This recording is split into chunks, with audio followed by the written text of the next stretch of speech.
안녕하세요. 이동민의 전쟁사입니다. 시청자 여러분, 닭이 먼저일까요? 아니면 달걀이 먼저일까요? 매우 유서 깊은 질문인데요.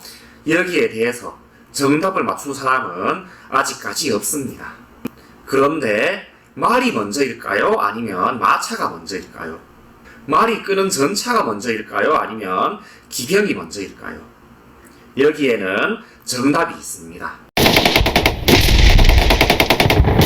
영화 벤허의 클라이막스 장면인 전차 경기 장면은 영화사에 길이 남을 명작 중의 명작입니다.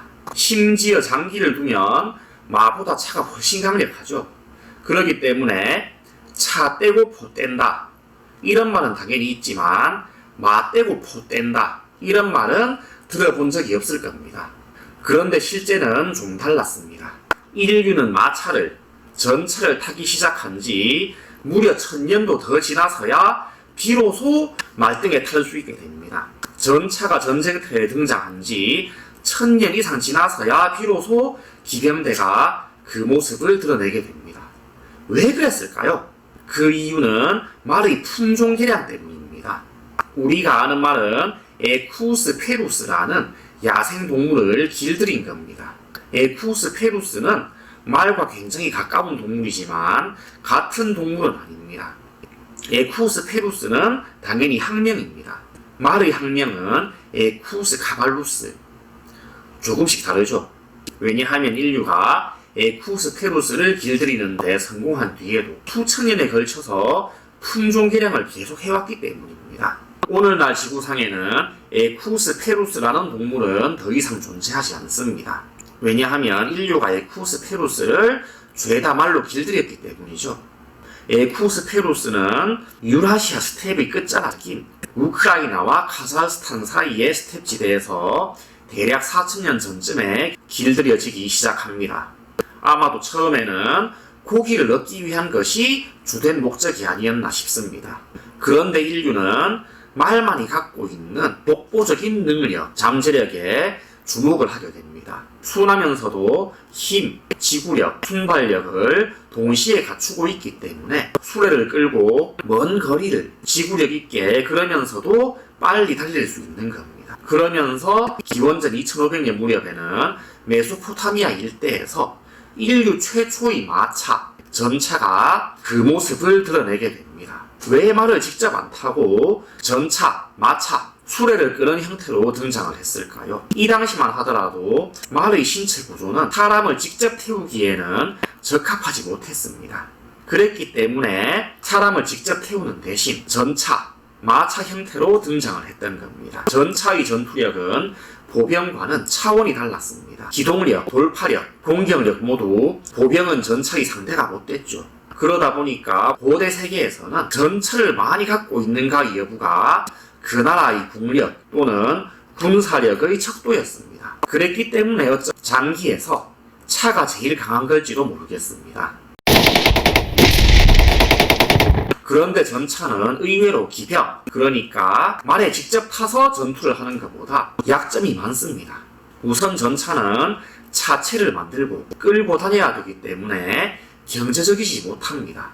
차체를 만들고 유지하려면 그만큼 돈, 시간, 노력이 많이 들겠죠. 그런데다가 무거운 차체를 끌기 때문에 속도, 기동력이 떨어질 수밖에 없습니다. 그런데다가 평지가 아닌 지형에서는 제위력을 발휘하기가 어려워집니다.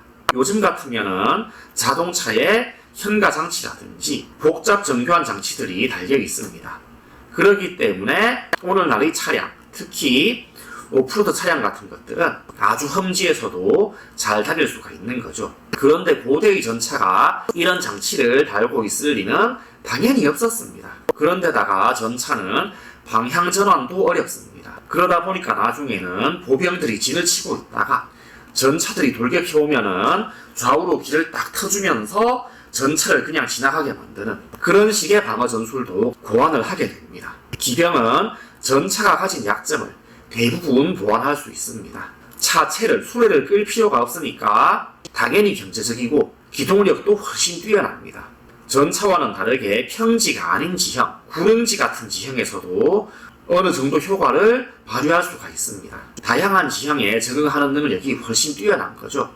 인류가 말을 길들이면서 말의 신체 구조, 말의 체형은 인간을 직접 태우고 빠르게 달릴 수 있는, 민첩하게 기동할 수 있는 그런 형태로 바뀌어 가게 됩니다. 그러는 가운데 기원전 10세기 무렵부터 전차는 서서히 기병으로 대체되기 시작합니다. 앞에서 말씀드렸듯이 전차보다 기병이 훨씬 효율적이니까요. 기원 전후가 되면 유라시아 대부분의 문명에서 전차는 기병에게 그 자리를 내어주게 됩니다. 여객이나 수송용 마차야 그 뒤로도 한참 동안 쓰여져 왔고 지금도 쓰이고 있지만 전쟁터에서 전차는 지금으로부터 2000년도 더 전에 그 자취를 감췄던 겁니다. 전차의 빈자리를 대신해서 기병이 2000년이 넘도록 전쟁터를 지배해 왔습니다.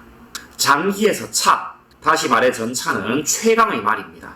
그렇기 때문에 차 떼고 포 뗀다 이런 말이 나오는 거죠. 하지만 실제 전쟁사에서 전차가 그토록 강했던 시대는 아무리 늦어도 기원 전후 2000년쯤 전에는 끝나버립니다. 그런 점에서 차 떼고 포 뗀다 하는 말은 마 떼고 포 뗀다 이런 말로 바뀌어야 되지 않겠나 그런 생각도 해볼 수가 있겠습니다. 지금까지 이동민의 전쟁사를 시청해주신 시청자 여러분께 진심으로 감사드립니다. 구독과 좋아요는 사랑입니다. 감사합니다.